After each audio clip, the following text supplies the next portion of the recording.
No céu de Metrópolis, surge um homem planando. Parece ser o Super-Homem com um traje branco. Ele demonstra ter os mesmos poderes que o Homem de Aço. Vê um assalto acontecendo e imediatamente resolve a situação. Imobiliza os criminosos, acena para as pessoas que estavam por ali e voa para longe.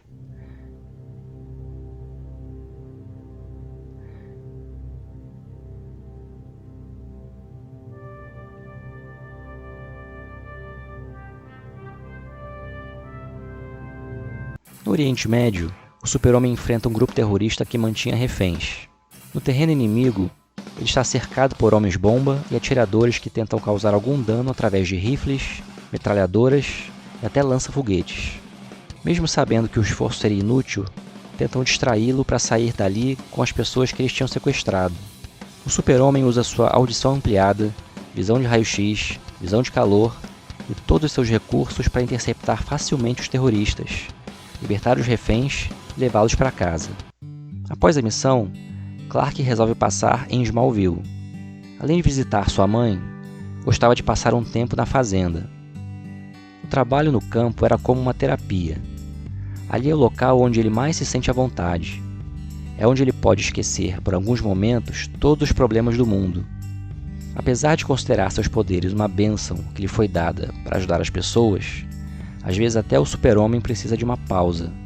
E na fazenda ele pode ser apenas Clark Kent, um homem do campo que trabalha, fica em contato com a terra, com os animais e encontra a paz que só um ambiente como aquele pode proporcionar.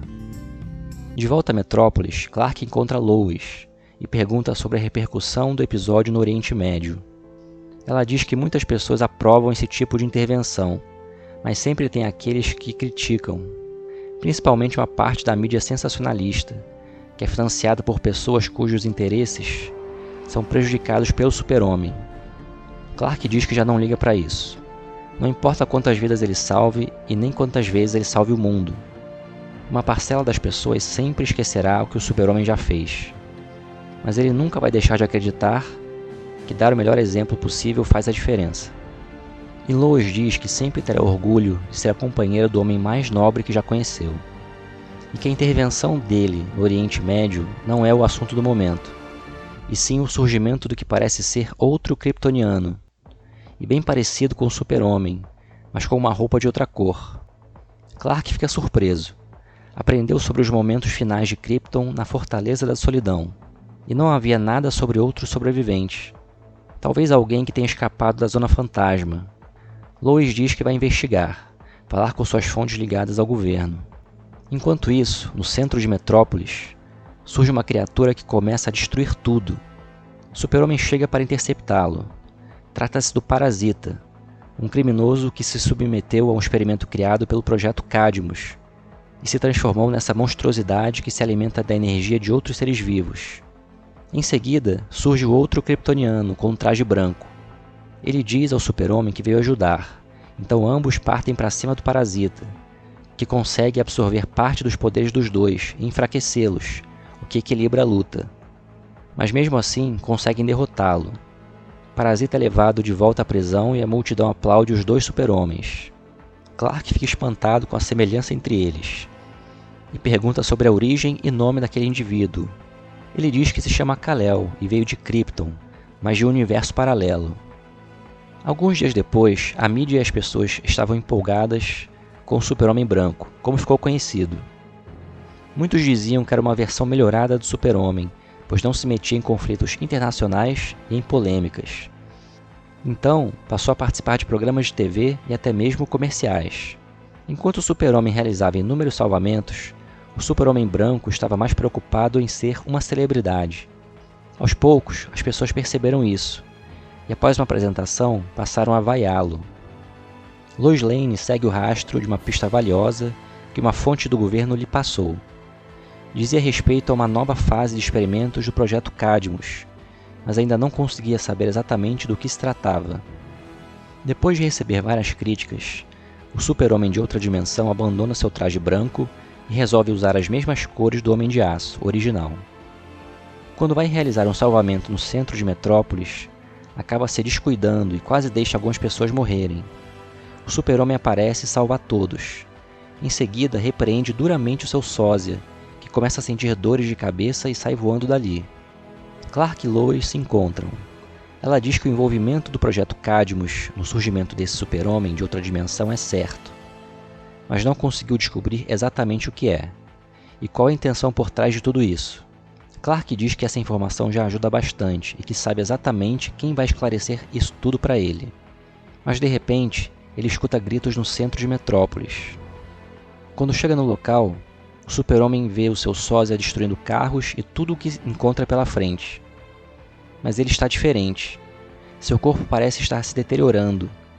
O super-homem questiona por que Kal-El estava fazendo aquilo, que dá a justificativa de estar procurando criminosos que estavam se escondendo. Sua aparência começa a se transformar ainda mais, até que ele fica com um aspecto bizarro. Super-Homem sabe que precisa impedi-lo, e os dois lutam. Apesar disso, o Homem de Aço tenta fazer Bizarro voltar à razão. Tenta convencê-lo de que ele não é um monstro, que pode ajudá-lo a se recuperar. Em alguns momentos, Bizarro hesita e demonstra que está confuso. Quando está prestes a desistir, surge o Parasita, que o ataca e suga boa parte de sua força. Bizarro agora está muito fraco. O Super-Homem vai para cima do Parasita. A luta é equilibrada, já que o monstro consegue sugar parte dos poderes kryptonianos simplesmente ao tocar nele. Em meio à luta, Metrópolis tem vários prédios e locais danificados. Parte dos destroços ameaçam cair e matar um grupo de pessoas. O Super-Homem imediatamente vai até o local para impedir que isso aconteça, mas o Parasita usa a visão de calor para destruir parte de outro prédio e mais destroços ameaçam outras pessoas. E não vai dar tempo de salvar os dois grupos. Então Bizarro se levanta e salva aquelas pessoas. Fica totalmente vulnerável a um novo ataque do Parasita, o que acontece. E dessa vez ele suga praticamente toda a força vital de Bizarro. Super-Homem, com raiva, ataca o Parasita e não dá chance para o monstro. O deixa preso para que não cause mais danos. Em seguida chega uma equipe que parece ser do governo e leva o Parasita de volta para a prisão. Super-Homem vai até o local onde está Bizarro. Muito fraco, ele não vai resistir. Seu corpo está se deteriorando. O ataque do Parasita acelerou ainda mais o processo, mas ele já estava acontecendo. Clark diz a Kal-El que no fim ele foi um herói. Salvou aquelas pessoas. Kal-El diz que aprendeu a ser um herói com um verdadeiro super-homem e o agradece por isso. Em seguida, não resiste e morre. Clark ficou com ele até o fim. Alguns dias depois, o Super-Homem invade uma instalação do governo. Alguns guardas tentam impedi-lo, mas não conseguem. Então ele vai ao encontro de Amanda Waller, na sede do Projeto Cadmus. Diz que sabe do envolvimento dela no surgimento de Kal-El em Metrópolis e que também sabe que o Parasita foi solto 2 vezes de propósito. E agora quer entender o porquê de tudo isso. Qual era, afinal, o plano? Waller diz que já esperava por aquela visita e que vai contar tudo. O nome daquela criatura não era Kal-El e ele não veio de outra dimensão. Era apenas um clone do Super-Homem e foi criado para ser um agente do governo que fosse obediente e que agisse apenas sob ordens. Foram implantadas memórias falsas nele. Aquela criatura realmente acreditava que era um kryptoniano de outra dimensão. O Parasita foi solto a primeira vez para ser o vilão que faria daquele super-homem um herói aos olhos do povo. Mas havia um problema genético que o tornou defeituoso e ele enlouqueceu. Então foi necessário usar novamente o Parasita para eliminar o erro que eles cometeram. O Super-Homem diz que Kal-El poderia ter sido salvo, que ele já tinha desistido de atacar a cidade. O Parasita só piorou a situação que já estava resolvida. Para a surpresa do Super-Homem, Waller concorda. Ela admite que toda aquela operação foi um desastre e que encerrará imediatamente as operações do Projeto Cadmus. O Homem de Aço fica desconfiado e pergunta por que ele deveria acreditar naquelas palavras. Waller diz que ele a fez acreditar. Uma aberração genética que virou uma criatura bizarra se transformou num herói graças ao Super-Homem, graças ao seu exemplo. Ela complementa dizendo que sempre acreditou na ideia de que era preciso uma alternativa ao Super-Homem, que esse alienígena, em algum momento, se voltaria contra a Terra, ou mesmo que involuntariamente causaria algum dano. Então era preciso uma forma de pará-lo, mas tudo isso era besteira no fim das contas.